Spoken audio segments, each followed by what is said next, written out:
ministro do STF, Marco Aurélio Mello, soltou um dos chefes do PCC, conhecido como André do Rap, que encabeça a lista de mais procurados pela polícia de São Paulo e a essa altura já deve ter fugido para o Paraguai. Já Edson Fachin proibiu operações policiais em favelas cariocas.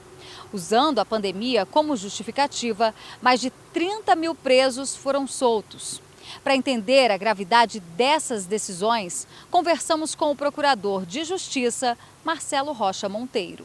Doutor Marcelo, mais de 30 mil presos foram soltos durante a pandemia. Ministros libertando bandidos de alta periculosidade e o Supremo Tribunal Federal proibiu as operações nas favelas do Rio de Janeiro. Qual o impacto dessas decisões no aumento da violência do país? Essas decisões são absurdas, né? No caso da proibição de operações... Bom, no caso do Covid-19, chega a ser ridículo, né? Que no momento em que se prega que todo mundo fique em casa, que se prega o isolamento social, você soltar, por exemplo, como aconteceu no estado do Paraná, o chefe do PCC no Paraná foi solto. Era um traficante que tinha 70 anos de prisão para cumprir. Ele foi colocado em prisão domiciliar. Isso é brincadeirinha, né? Prisão domiciliar é brincadeirinha para enganar trouxa, né? O que você está dizendo para o sujeito, vai embora, né? Sai daqui. E aí, ele imagina-se alguém, né, que não respeita o Código Penal, que não respeita uma lei que diz que é proibido matar, que é proibido portar fuzil, que é proibido vender cocaína. Imagina se esse sujeito vai respeitar uma norma que diz fique em casa, né? O que ele fez? Fugiu do país no dia seguinte. Né? Então, assim, ou a pessoa que profere essa decisão está completamente desconectada da realidade, ou ela acha que o traficante tem mais a que ser solto mesmo, né? Contra a lei, inclusive. Né? Só que o papel do juiz é aplicar a lei, né? Não é criar a lei, né? Não é decidir contra o que a lei diz. E com relação a essas operações policiais proibidas nas comunidades do Rio de Janeiro durante a pandemia, a mesma coisa. Né? De onde é que o ministro Fachin e os ministros que votaram com ele tiraram isso? A função deles é aplicar a lei. Então, a pergunta é muito simples. Existe alguma lei dizendo que a polícia não pode agir durante uma crise sanitária, durante uma pandemia? Resposta, não. Essa lei não existe. Então, o que o Supremo está fazendo aí não é aplicar a lei, né? É criar uma política de segurança pública. Né? É perfeitamente legítimo você criar uma política de segurança pública desde que você tenha sido eleito pelo povo para fazer isso. Quem cria política pública é o governante eleito. Nesse caso, é basicamente o governador do estado. Né? Então, ele pode criar uma política pública, né, como nós já tivemos, infelizmente, aqui no Rio de Janeiro, de não permitir que as polícias subam o morro. Né? Tivemos isso no governo Leonel Brizola. É uma política equivocada, completamente equivocada, a meu ver. Mas uma coisa eu tenho que reconhecer. Era o governador eleito, né? Então ele tinha legitimidade. O governo atual adotou uma política exatamente ao contrário, de intensificação de atuação da polícia exatamente nessas comunidades dominadas pelo crime organizado. São mais de 1.400 aqui no Rio, Camila. São mais de 1.400 comunidades onde as pessoas humildes que lá moram, que na imensa maioria são trabalhadores, pessoas honestas, vivem aterrorizadas, subjugadas, dominadas pelo traficante, né? Que diz para aquele pai de família, muitas vezes um cristão, um frequentador de igreja, sua filha foi escolhida, né? Ele tem uma filha adolescente, bonita, e o traficante diz para ele, escolhi a sua filha. Não preciso dizer aqui, né? Você tem um público inteligente, eu não preciso dizer escolhida para quê, né? E o que esse pai faz? Né? Ele não pode fazer nada. Ele não pode mais nem recorrer à polícia, porque a polícia está proibida de ir lá. Né? Isso é uma coisa absurda, escandalosa, repugnante. Né? E, acima de tudo, uma decisão tomada por quem não tem legitimidade para fazer. Né? Quando essa decisão foi tomada lá atrás pelo senhor Leonel Brizola, era uma decisão equivocada, uma decisão absurda, que só trouxe aumento para a criminalidade do Rio de Janeiro, mas pelo menos tem uma coisa eu tenho que dizer, ele tinha legitimidade para tomar essa decisão. Quando chegou a eleição seguinte para governador, o que o povo fez? Votou no partido de oposição, não votou no candidato do senhor Leonel Brizola. Quando quem toma essa decisão é um ministro vitalício, né? Um juiz vitalício que não é submetido ao voto popular, o que a gente faz? Né? É um absurdo. Né? Isso não poderia jamais ter acontecido. Então, eu digo sempre isso, essa decisão é duplamente equivocada, né? Equivocada no seu conteúdo, tá? Porque só vai gerar aumento de criminalidade, só vai gerar fortalecimento. Eu estive conversando semana passada com um motorista de Uber, morador do complexo do Alemão, que é uma das grandes comunidades aqui no Rio, dominada pelo tráfico. E ele disse, olha, só está piorando lá, entendeu? O que a gente está vendo são os traficantes cada vez mais fortes, não tem a polícia para incomodar, cada vez vendem mais droga, cada vez ganham mais dinheiro, e cada vez, com esse dinheiro que eles ganham a mais, compram mais e mais fuzis, mais e mais armas poderosas e aterrorizam todo mundo lá. Ele me dizia, rapaz, um sujeito de 40 e poucos anos, ele me disse a idade, mas já tem um filho de 19. Ele disse, olha, o senhor não sabe o esforço que eu faço para o meu filho de 19 anos, graças a Deus, eu consegui colocá-lo numa faculdade, mas é todo dia, desde criança, dizendo, não quero ver você com o pessoal da boca de fumo, não quero ver você andando com esses traficantes.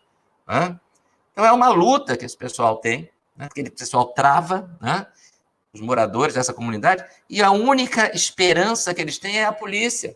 Né? A única esperança de um pai que é abordado por um emissário do chefe do tráfico para avisar que a filha dele foi escolhida, a única esperança é a polícia. E o Supremo tirou isso. Você já pensou, Camila, se o Supremo diz que a polícia está proibida de atuar no Leblon? Qual seria? Imagina, a Rede Globo vai abaixo, os artistas vão entrar em surto, vão falar, oh meu Deus! Pois é, de jeito pois nenhum. é. Então, a mensagem que o Supremo passa é que a classe média, a classe alta do Leblon, da Barra da Tijuca, de Ipanema, tem direito à segurança pública. Agora, morador da comunidade, que se vire. Doutor, ainda especificamente em relação ao Rio de Janeiro, essas decisões do Supremo Tribunal Federal já estão mostrando resultados práticos, com mortes de policiais, arrastões, e tudo aponta para o verão do caos. O que o governo federal pode fazer para proteger o Estado? Lembrando que, inclusive, já existe até o Complexo de Israel, que juntou 5 favelas da Zona Norte do Rio de Janeiro. O que o governo federal pode fazer neste caso? É importante que todo mundo continue pressionando o Supremo, enviando informações para o Supremo, mostrando essas situações deprimentes, né, que têm sido causadas por esse fortalecimento do crime organizado diante da decisão do Supremo, para que os ministros pressionados voltem atrás, né? Então, isso é uma coisa que o governo federal sempre pode auxiliar, né? E um trabalho coordenado de inteligência, né? Se for necessário, de apoio operacional. Nós tivemos um progresso muito grande no Rio de Janeiro em termos de segurança pública a partir de 2018, a partir da intervenção federal, que trouxe um apoio muito grande, que deixou, né, um material de apoio, de equipamentos, de veículos, de uniformes, né, que foi aproveitado quando entrou o novo governo em 2019, e o ano de 2019 foi um ano, eu diria assim, excelente em termos de segurança pública no Rio de Janeiro, porque nós tivemos redução de índices de criminalidade, em alguns casos acima de 30% no roubo de carga, né? Você, Camila, deve ter acompanhado isso. Houve um momento em 2017 que nós tínhamos receio de desabastecimento no Rio, porque as empresas diziam, olha, não vou mandar mais meu caminhão para aí, não. Não vou mandar mais entregar produto no Rio de Janeiro, não. O Rio de Janeiro, evidentemente, não é autossuficiente, né? Ele não produz tudo que consome, não tem uma agricultura, mas não dá conta, né? Então, a gente precisa de alimento de outros estados, e chegou um momento em que as empresas diziam, olha só, não vou mandar mais meu caminhão para aí, não. Né? A situação está aflitiva. E nós tivemos uma redução significativa. Aliás, é bom que as pessoas saibam que grande parte desse roubo de carga no Rio de Janeiro parte do tráfico, né? Das facções do tráfico, porque existe uma ideia ingênua, né, de alguns, às vezes é ingenuidade, às vezes é má fé, que não, o traficante não é perigoso, ele é só um comerciante de drogas, né? Ele é muito mais do que isso. Ele é que providencia o armamento para a criminalidade violenta, e, em muitos casos, é ele que diretamente, são as facções criminosas que diretamente praticam crimes violentos como roubo à mão armada. No caso do roubo de carga, em algumas comunidades do Rio, a facção que domina aquela comunidade já tem no tráfico a segunda fonte de renda. A primeira já é o roubo de carga. O tráfico já caiu para a segunda. Né? Já ganham mais dinheiro com o roubo do que com o tráfico.